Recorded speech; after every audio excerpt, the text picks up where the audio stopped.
자, 이번 시간에는 저번 시간에 이어서 이제 세계 2차 대전까지 좀 마무리 지어 볼게요. 인도의 민족 운동입니다. 인도의 민족 운동은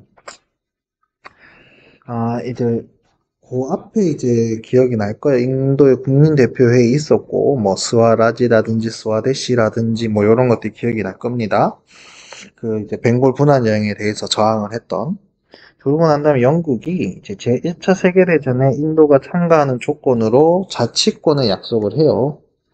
근데 실제로 전쟁이 끝나고 난 다음엔 놀러법이라는 것을 이제 제정을 하게 되죠. 이건 이제 내용을 이제 구속 없이 체포할 수 없고 재판 거치지 않고 투옥도 가능하도록. 여기에 대한 이제 저항으로 나온 게 간디의 비폭력 불복종 운동입니다. 여러분 잘 알고 있죠, 그 간디. 그래서 영국 상품을 불매하고요. 공직을 거부하고 국산품을 애용합니다. 그래서 그 대표적인 게 또 소금 행진이 있습니다. 소금의 생산과 유통을 통제하는 영국의 소금법 제정에 항의하는 겁니다. 그래서 이제 뭐 소금 행진 같은 건 비폭력, 불복종 운동이 대표적이죠. 일곱 가지는 이제 간디가 이야기한 굉장히 요거 없이는 할 수 없다.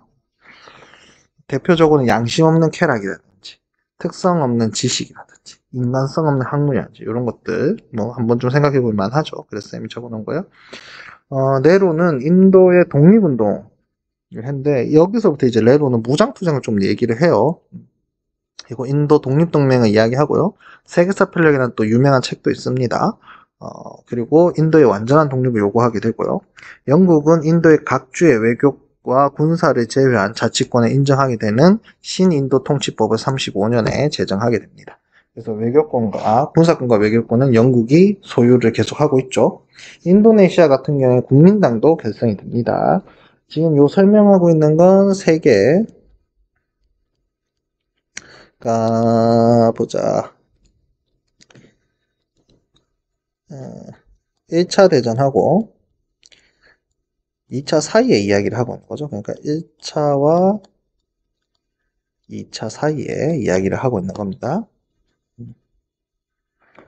자, 그 다음 서남아시아 민족운동은 터키 공화국에 수립이 되는데 요 무스타파 카말이라는 사람이 술탄제를 폐지하게 되고요. 그리고 터키 근대화 정책으로 여성의 인권을 향상시키고 종교 분리, 그러니까 근대적 교육제도 실시, 일부 다처제 금지, 터키 문자 제정 등이 있습니다. 이란 같은 경우에 카자르 왕조를 대신해서 팔라비 왕조가 25년에 수립이 되고요. 국호도 이란이라 합니다. 이란이라는 뜻이 페르시아라는 뜻이에요. 세계 2차 대전 중에 영소에 점령되고 전후에는 미국의 영향에 이제 강화됩니다. 그 미국으로부터 벗어난 게 이제 이란 혁명이죠. 79년. 그 이후로 이제 이란하고 미국하고 사이가 안 좋은데 사실은 얼마 전에 미국이 이란을 폭격하는 상황까지 온 거죠. 그리고 요 상황과 관련되어 있는 게 2차 석유파동입니다. 영국이 그리고 요 이중 약속이라는 건 지금 이스라엘 문제죠. 중동이 참 앞으로 어떻게 될지 모르겠지만 참 인류에게 참 많은 숙제를 안겨줬고 많은 문제가 있는 지역 중에 하나죠. 그죠?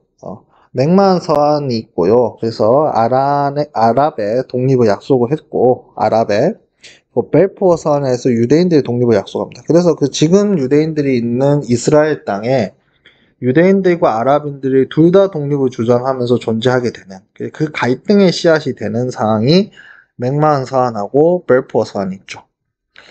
아, 경제대공황부터 이야기를 좀 해볼게요. 경제대공황은 세계 1차 대전 끝나고 난 다음에 돈을 많이 번 나라 두 나라 일본하고요. 뭐, 경제 일본하고 미국이에요. 이 일본과 미국, 특히 미국이 돈을 엄청 많이 벌었죠. 돈을 많이 벌면 부자의 꿈은 뭘까요? 더 부자가 되는 거예요. 그래서 더 많은 투자를 하고 더 많은 공장을 짓게 되니까 초과 공급이 발생을 한 거예요. 초과 공급이 발생을 하는데 가격을 낮추지 않고 공급만 초과 공급만 발생을 하니까 물건이 남죠. 그래서 수요가 이걸 사줄 수가 없는 상황이 된 거죠. 자, 그래서 대표적으로 미국의 증권거래소에서 주가가 폭락을 하면서 전 세계의 대공황이 확산됩니다. 이러면서 이제 수정자본주의라는 게 등장을 하게 되는데 이게 뭐냐 하면 아니, 수요가 안 일어나니까. 국가가 투자를 해서 수요를 일으켜야 되는 상황이 발생을 한 거죠. 그리고 블록 경제가 형성이 되고 이것 때문에 이제 전체주의가 확산이 되는 거죠. 미국의 누디 정책은 중요합니다. 굉장히 필요한 거고요. 또 반드시 알아야 되겠죠. 미국의 루즈벨트는 누디 정책을 추진을 합니다. 그래서 적극적으로 정부가 개입할 것을 얘기하는 케인즈 정책을 받아들이게 되죠. 이때부터 이제 큰 정부론이 나오기 시작하는 거죠. 달러 블록을 형성하고요. 농업 조정력이라 해서 곡물 가격도 설정하고 농업 생산력도 조절하고 농민들에게 보조금도 지급을 했고요. 테네시 계곡 개발이라고 해서 국토 개발과 일자리도 제공을 했고요. 그 다음에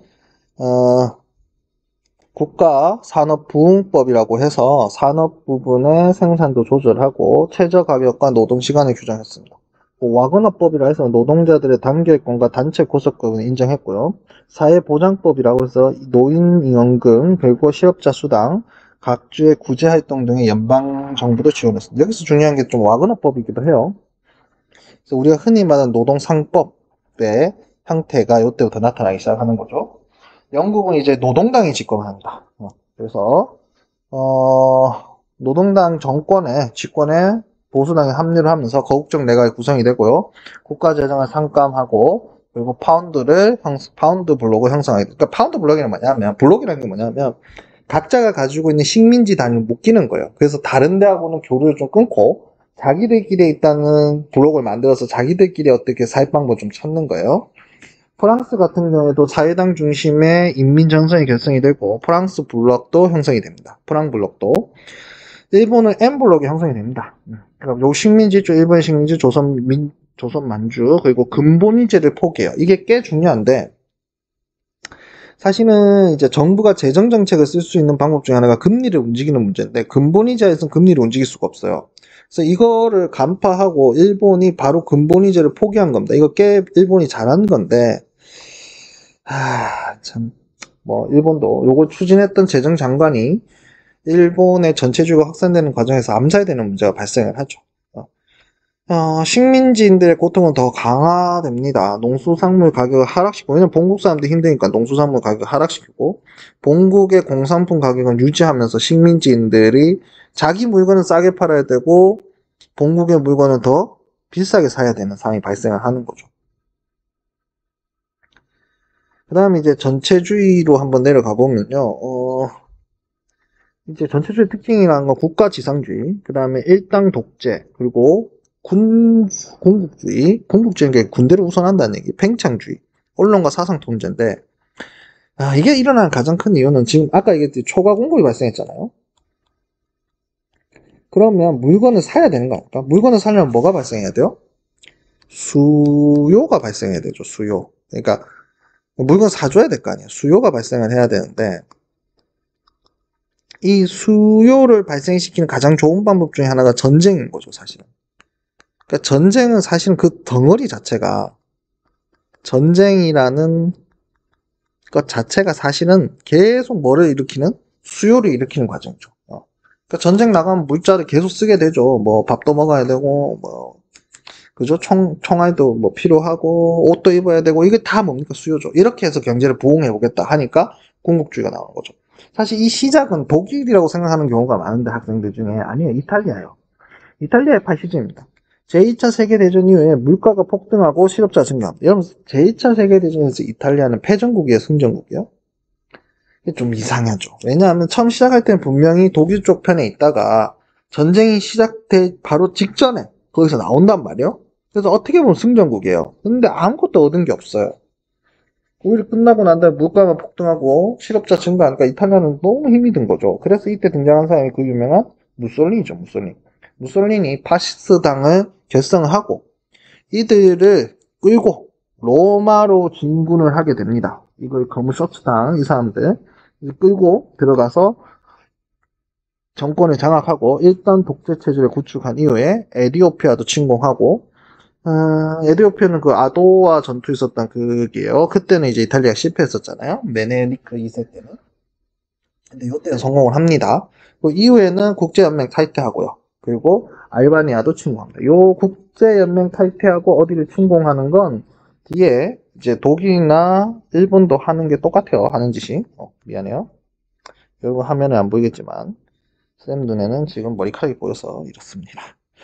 독일은 나치즘이라 하죠. 바이마르 공화국이 꽤 잘했어요. 잘했음에도 불구하고 막대한 배상금을 지불해야 했고 이걸로 해서 물가 상승이 엄청나게 일어나는데 이 문제에다가 이제 그러니까 이제 뭐 배상금 못 주겠다 하니까 프랑스는 누르 같은 거 점령하고 막 이런 상황들이 발생을 한 거죠.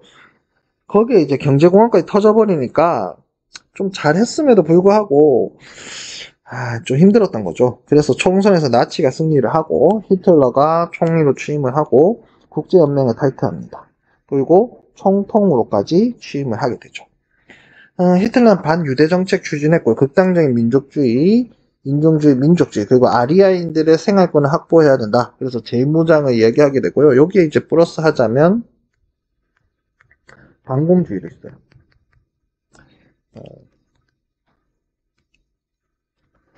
의외로 여러분 이 반공주의에 대한 내용들은 좀 있습니다. 알겠죠? 독일하고 이탈리아, 일본 다 반공주의가 있어요. 일본 이제 재벌과 군부 및 보수 세력들이 결집을 하고 광동 대지진 때 이제 조선인들에 대한 학살도 있었지만 이 보수 세력들이 뭉치는 게 있었고요. 또 치안유지법. 이 치안유지법에서 특히 공산주의자 때려잡자는 내용이 나오죠. 그리고 만주사변을 일으키고 만주국을 수립하게 됩니다. 그리고 5.15 사건이 발생하는데 이 5.15 사건 때 사실은 이제 군부가 권력을 잡게 되고요. 군부가 권력을 잡았다기보다는 내각이 군부를 통제할 수 없는 상황이 된 거죠. 그리고 국제연맹에서 탈퇴하고 중위전쟁에 도반. 그러니까 내각이 군부를 통제할 수 없는 상황이에요. 그러니까 군부가 내각의 어떠한 통제를 받지 않고 자기 마음대로 움직이는 상황이 발생을 한 거죠. 자, 이런 상황에서 자꾸 이제 군국주의가 발생하고 막 이런 상황이었어요. 자, 에스파니아에서 내단이 있죠. 이제 프랑코 군부 세력이 반란을 일으키고요. 에스파냐 인민정선, 요게 이제 공산주의자들 있죠. 프랑코 간에 이제 이때 뭐 독일하고 이탈리아의 지원을 받게 되죠. 프랑코 정권은 보시다시피 75년까지 생각보다 이 에스파니아도 상당히 오랜 기간 동안에 독재 정권을 경험한 거죠. 추측의 형성을 보면 독일, 이탈리아, 일본 등이 요 봐요. 반공이죠. 이 방어한다, 공산주의를 방어한다는 협정을 체결하게 되고요. 독일 상황입니다. 독일 같은 경우는 라인란트도 점령하고 오스트리아도 병합하고 체코슬로바키아, 수데덴도 점령합니다. 이제 그만해. 그만해라. 이제 더 나가면 안 돼. 라고 하면서 미넨 회담 때 이제 폴란드 회랑을 요구할 때 프랑스하고 영국이 그래 좋아 이까지는 가져가도 되는데 더 이상 안 돼? 라고 얘기를 했죠. 그리고 독일은 그 유명한 독소 불가침 저감했죠. 봐요 여러분, 반공이라 했잖아. 그럼 소련하고 손을 잡을 수가 없잖아. 근데 소련하고 손을 잡아요. 왜냐하면 독일은 이 당시에 이런 생각을 했어요. 1차 세계대전 당시에 프랑스 쪽의 서부 전선과 소련 쪽의 동부 전선이 둘 다 있다면 독일 입장에서는 이게 공격하기가 힘들다는 거죠. 그래서 일단은 서부 전선부터 해결하고 동부 전선을 갈 생각이었고, 이제 소련 입장에서도 독일하고 전쟁이 좀 부담스러운 부분도 있고, 또 사실 폴란드를 분할 점령하자는 부분도 있었기 때문에 이걸 받아들인 거죠. 근데 이게 이제 여러 좌파들, 특히 공산주의자들, 우리나라도 마찬가지예요. 이 파시즘하고 손잡는 거 보고 경악을 하죠. 공산주의자들이. 그래서 많은 공산주의자들이 이때 전향을 합니다. 사실은. 알자스 로렌 지방은 프랑스하고 독일을 왔다 갔다 하다 지금 프랑스가 가지게 됐는데 왜 이렇게 됐는지에 대한 정리 내용이요. 자, 전쟁이 터지게 되는 거죠. 독일이 폴란드를 침공하면서 사실상 전면전이 되고요. 영국과 프랑스는 독일 선전포고를 하게 되고, 독일은 노르웨이, 덴마크, 네덜란드, 벨기에를 침략하고 사실상 40년에 파리를 점령합니다. 그러니까 프랑스가 넘어간 거예요. 그러니까 이때 사실 유럽의 거의 대부분은 독일 땅이거나 독일과 친한 사람들 땅이에요. 사실상 존재하는 건 영국밖에 없는 거죠. 이때 이제 프랑스 같은 경우에는 이제 BC 정권 대 드골 정권. BC 정권이 아무래도 독일의 어떻게 보면 이제 뭐라 해야 될까요? 독일이 이제 세운 괴뢰 정부죠. 괴뢰 정부고, 여기에 저항한 사람들이 이제 레스당트라고 하고요. 독일이 서쪽에 정리가 됐으니 사실 영국까지 정리를 못했어요. 못했는데 영국을 사실 정리하기는 또 쉽지 않으니까. 그리고 이제 사실 이때부터 전쟁이 중요한 게 뭐냐면 이 기름이에요. 석유. 독일이 이렇게 빠르게 서부 정선을 정리할 수 있었던 것도 탱크 때문이에요. 근데 탱크 뭘 먹어요? 석유를 먹잖아. 그러니까 이 석유를 확보하기 위해서 소련에 침공한 부분도 있습니다. 그리고 일본 같은 경우 이제 동아시아 상황을 오면 일본은 대동아 공영권을 얘기하는데 여기에 대해서 미국은 ABCD 여기 나라 이름이에요. 네 개의 나라가 동맹을 맺어서 일본을 장악해야 된다라는 얘기를 하게 되죠. 그래서 미국과 영국 등의 자국의 일본 자산을 동결하고 각종 원자재와 일본 수출을 금지합니다. 그러면서 대서양 헌정을 발표해요. 요거 꽤 중요해요. 일본이 미국의 하와이 진주만을 기습하게 되면서 이제 전쟁이 터지게 되는 건데, 대서양 헌정이 먼저입니다, 여러분. 하와이 진주만 기습이 뒤에고, 이 대서양 헌정을 보면, 양국은 영토 확대를 원치 않는다. 그리고 관계 주민의 자유의사에 의하지 아니하면 영토 변경을 인정하지 않는다. 이게 뭔 얘기예요, 여러분? 주민의 정체를 선택의 권리를 존중하고 강탈한 주권과 자치를 회복할 것을 희망한다. 이게 무슨 얘기입니까? 무슨주의 더 이상 안 하겠다. 어쨌든 명목상은 그래요. 제국주의 더 이상 하지 않겠다. 제국주의 더 이상 하지 않겠다. 더 이상 뭐 갖지 않겠다? 식민지 갖지 않겠다. 이 얘기. 제국주의 더 이상 하지 않겠다. 식민지 더 이상 하지 않겠다. 이 얘기입니다. 그러니까 굉장히 뭐 한 거죠? 훌륭한 선택을 한 거죠. 사실 미국이 어떤 글로벌 리더십을 갖는 데 있어서 이 대서양 헌장은 굉장히 중요해요. 사실은 제국주의 시대를 끝내준 거죠, 미국이. 그리고 그 이후에 이제 데모크라시 민주주의를 확장하는데 우리의 어떤 정체성을 두겠다라고 미국은 생각한 거죠. 그래서 오늘날 좀 흔들리는 것이 문제는 문제입니다. 그죠?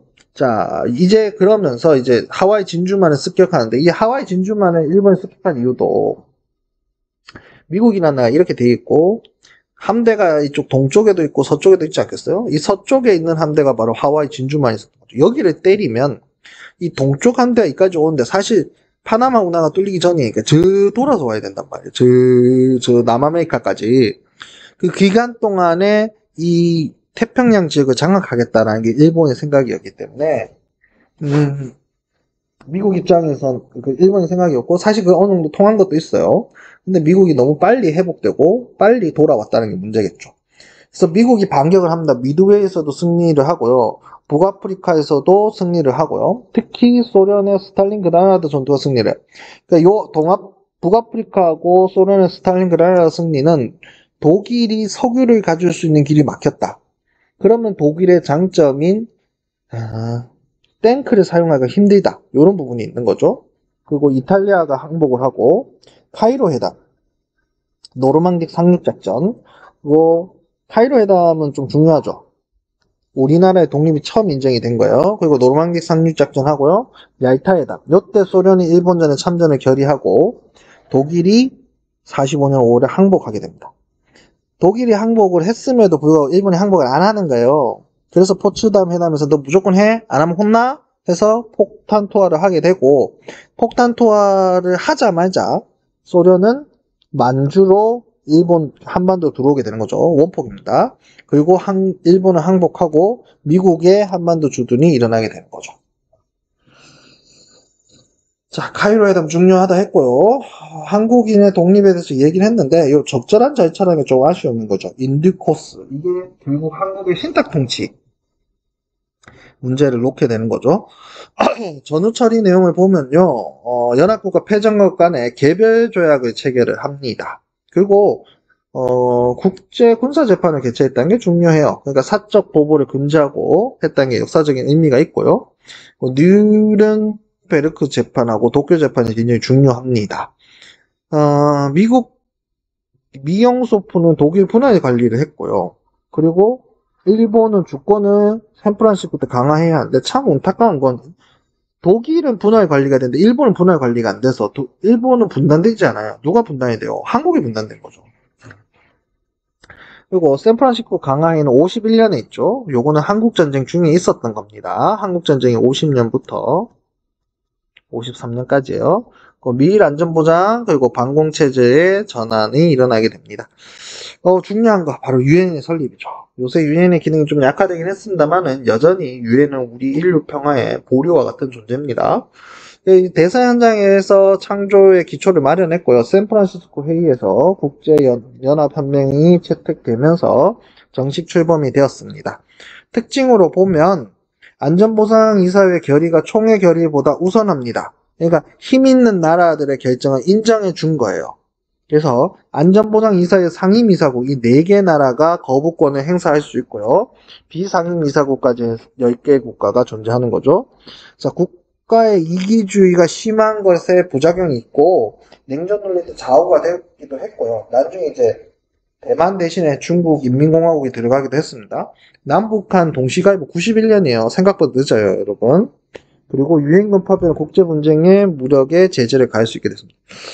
유엔이 힘은 많이 빠졌지만 그럼에도 불구하고 아직도 좀 기능에 하는 데 있어서 굉장히 중요한 부분을 차지하고 있어요. 인류의 평화의 부분에 있어서는요. 여기까지 하겠습니다.